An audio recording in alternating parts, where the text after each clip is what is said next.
Shalom. Ce Shabbat, nous allons lire une paracha très riche en événements. C'est la paracha de Kitissa.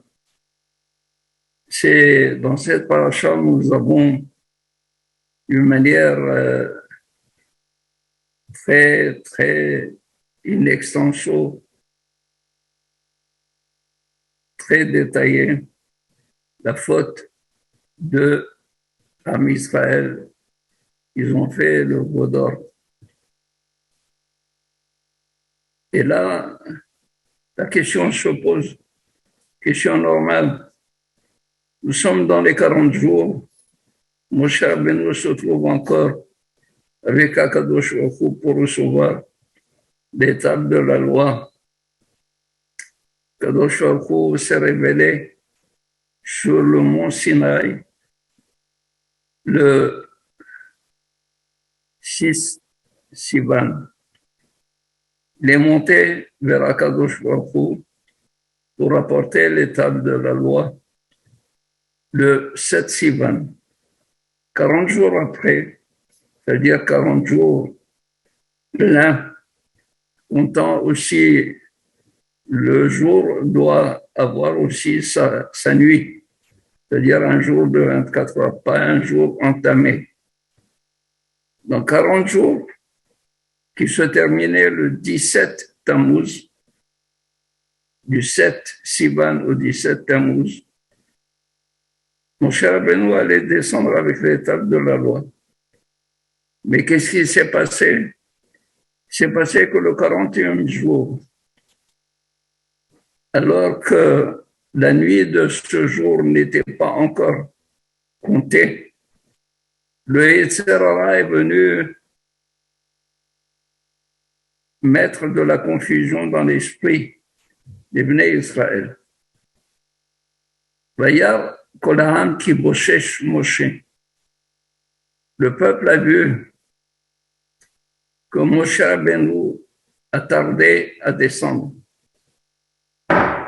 Et les Chachamim disent Mazé ki boshesh ki beshesh. Moshe Rabbeinu nous a dit à la 6e heure du 40e jour, il allait descendre. Voilà Shesh, la 6e heure de la journée, c'est-à-dire midi, est venue et Moshe Rabbeinu n'est pas là. Selon le Midrash, le Yetzer Hara leur a montré la mita de Moshe Rabbeinu, les funérailles de Moshe Rabbeinu. On prend son corps dans les cieux et il a mis un brouillard dans le monde, un nuage noir est passé dans le monde. Alors ils ont dit, Vadai Moshe Rabbeinu est mort. Alors ils sont venus chez Aaron, Kuma aser lanu Elohim, asher yilchu lefanenu. Lève-toi, fais-nous un Dieu, mais pas un Dieu, Elohim au pluriel, des dieux. Aaron a voulu tempérer, a voulu retarder, a voulu faire de telle sorte que les Bnei Israël ne fautent pas. Parce qu'entre-temps, s'il les fait attendre, s'il gagne du temps, Moshe Rabbeinu allait descendre. Et puis, bien sûr, les Bnei Israël n'auront plus aucune raison de faire ce qu'ils avaient l'intention de faire. Ben, qu'est-ce qu'il a dit? Il a dit, Parkou, Nizmen et Shechem, Mnechem. Enlevez les bijoux des femmes et des enfants et amenez-les-moi, les bijoux en or. Pourquoi? Parce qu'il sait que les femmes tiennent à leurs bijoux. Les enfants plus encore. Et s'ils ont fait les Bnei Israël, ils se sont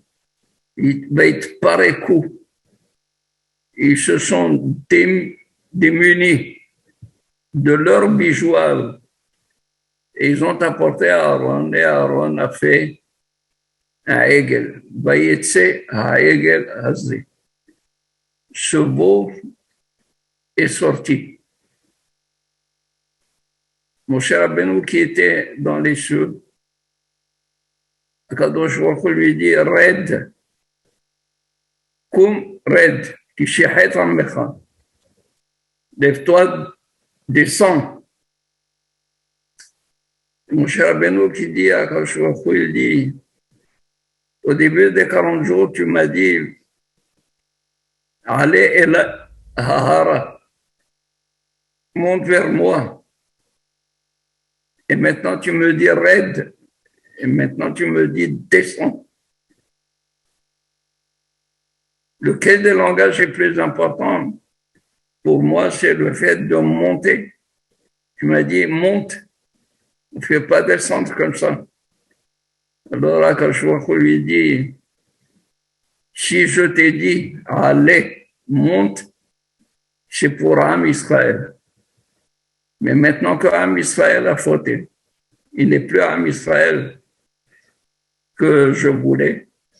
L'Echred, tu n'as pas besoin de ces gdoulas. Tu dois descendre de ta place, de ta situation, de ton niveau. Red. Et Moshe Rabbeinu Badaï, il descend avec les tables de la loi. Et au pied de la montagne, Yehoshua vient l'accueillir, lui dit, Adoni Moshe, mon maître, il y a un col Bamahane. Il y a un col, est-ce que ce col, cette rumeur, ce bruit, serait-il un bruit de guerre? Est-ce que les Bnei Israël font la guerre? Moshe Rabbeinu lui dit non. Ce n'est pas du tout le kol milchama, le kol anut halusha, le kol anut gebura, ni les giborim, les forts, qui rugissent, qui jubilent de leur victoire, ni kol halusha, ni la voix de ceux qui ont perdu, qui sont défaits. Et la kol anut, anochi shomea.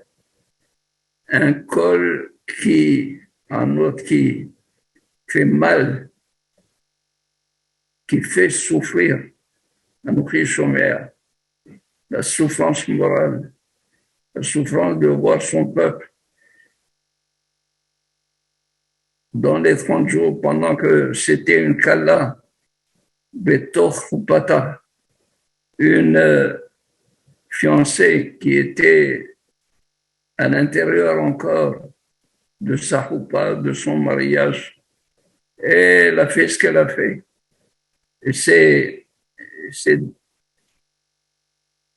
elle est sortie, elle a dévié du chemin. Quand il a vu le peuple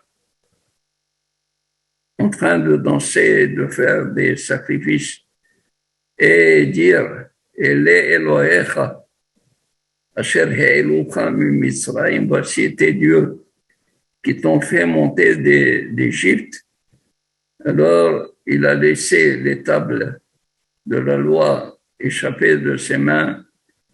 Ces tables se sont complètement, ils ont explosé.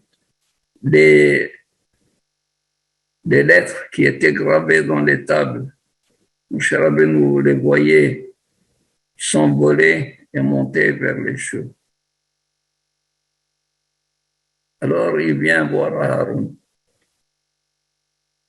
et il pose une question à Aaron, une question tragique, dramatique. Mais asalecha ha'amaze, keveta alav hata gedol. Qu'est-ce que ce peuple t'a fait? Est-ce que tu étais en danger de mort, et même en danger de mort? Tu n'avais pas du tout à faire ce que tu as fait. parce que c'est une des trois avérotes pour lesquelles Yihareg ve'al Ya'avor. Si on vient te forcer pour faire Avodah Zarah, sinon on te tue, bien qu'il accepte d'être tué plutôt que de faire Avodah Zarah. Également pour la débauche, si on lui dit, ou à une femme, on lui dit, tu dois te débaucher avec telle personne, Tehareg ve'al ta'abor, Yihareg ve'al Ya'avor.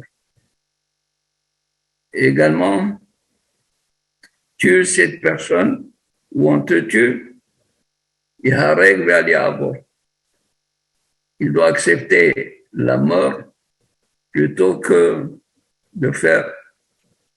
de transgresser, de faire la avera.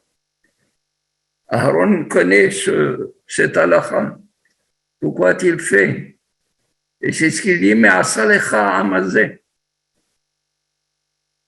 Alors, il répond, réponse un petit peu surprenante et qu'on n'arrive pas du tout à comprendre. Il lui dit, Adoni Yodea, mon maître sait, qui bera hu. Ce peuple est dans le mal, c'est-à-dire bera hu. Quand ils ont dit Naase Venishma, c'est un peuple qui a dépassé Malachi Asharet. Pourquoi il dit bera hu? Mazé bera. Kirahu bera. Pourquoi bera? Et là, Aaron, d'abord, il lui dit, toi, mon cher Rabbeinu, tu as accepté la conversion de Erev Rav, de ce ramassis de peuple qui est sorti avec les Bnei Israël d'Égypte. Et Bera, c'est Otiot Erev. Erev. Ton Erev Rav.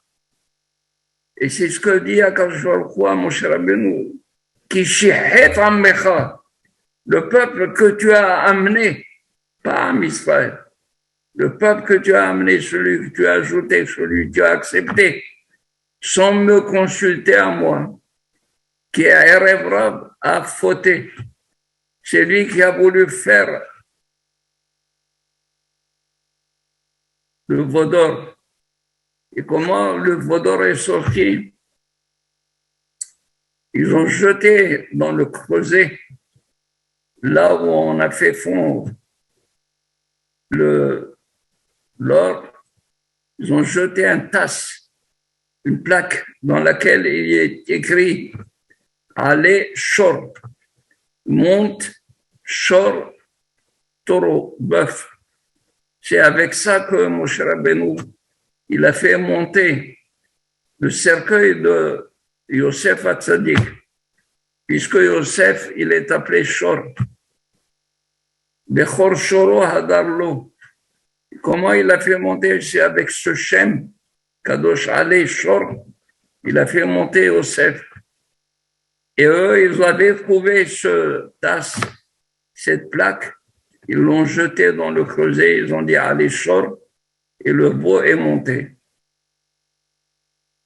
Alors il lui dit, Adoni Moshe, tu sais, c'était une gageure que d'avoir accepté le Erev Rav. Ou bien une deuxième réponse que donne le Hatam Sofer alav shalom. Et je vous prie de faire attention à cette réponse, tellement elle est extraordinaire. Aaron dit à Moshe Rabbeinu, qu'est-ce que tu es en train de me reprocher? Tu es en train de me reprocher que j'aurais dû tenir fort, contrer les Bnei Israël, ne pas accepter leur demande. Aval, tu sais que ce peuple qui a fauté. Au moment de Har Sinaï, quand ils ont vu le Gilouï Shekhinah, la révélation de Akadosh Baruch Hu, ils ont vu ce Gilouï Shekhinah et Hitavu Elohim. Ils ont eu le désir d'avoir des divinités. Mais ce désir était une pensée. Si j'avais laissé à l'état de penser ce désir équivaut à Avodah Zarah. Cette pensée équivaut également à la faute de Avodah Zarah, puisqu'il est dit dans Yehezkel les Ma'an Tefos, Bene Israël Belibam, afin de culpabiliser les Bene Israël Belibam pour leur pensée, parce que la Avodah Zarah se situe au niveau de la pensée seulement, au niveau de la pensée. Parce que le Maasé vient après. Même s'il n'y a pas de Maasé, déjà, le fait de croire qu'il y a une autre divinité, c'est être trouvé d'Avodah Zarah. Alors il dit à Aaron comme ça, à Moshe Rabbeinu, Adoni Moshe, Yodea Kiberahu. Il était déjà mal intentionné. Il avait mal pensé. Il avait pensé mal. Il avait pensé faire Avodah Zarah. Akadosh Baruch Hu aurait châtié les Bnei Israël pour leur pensée. Que vont dire les peuples de Akadosh Baruch Hu? Eux, ils ne savent pas du tout que les Bnei Israël avaient pensé faire Avodah Zarah. Certains des Bnei Israël avaient pensé faire Avodah Zarah. C'est pour cela qu'il les a tués. Alors, j'ai préféré qu'ils fassent l'acte, qu'Akadosh Baruch Hu les punisse pour l'acte, afin qu'Akadosh Baruch Hu ne soit pas du tout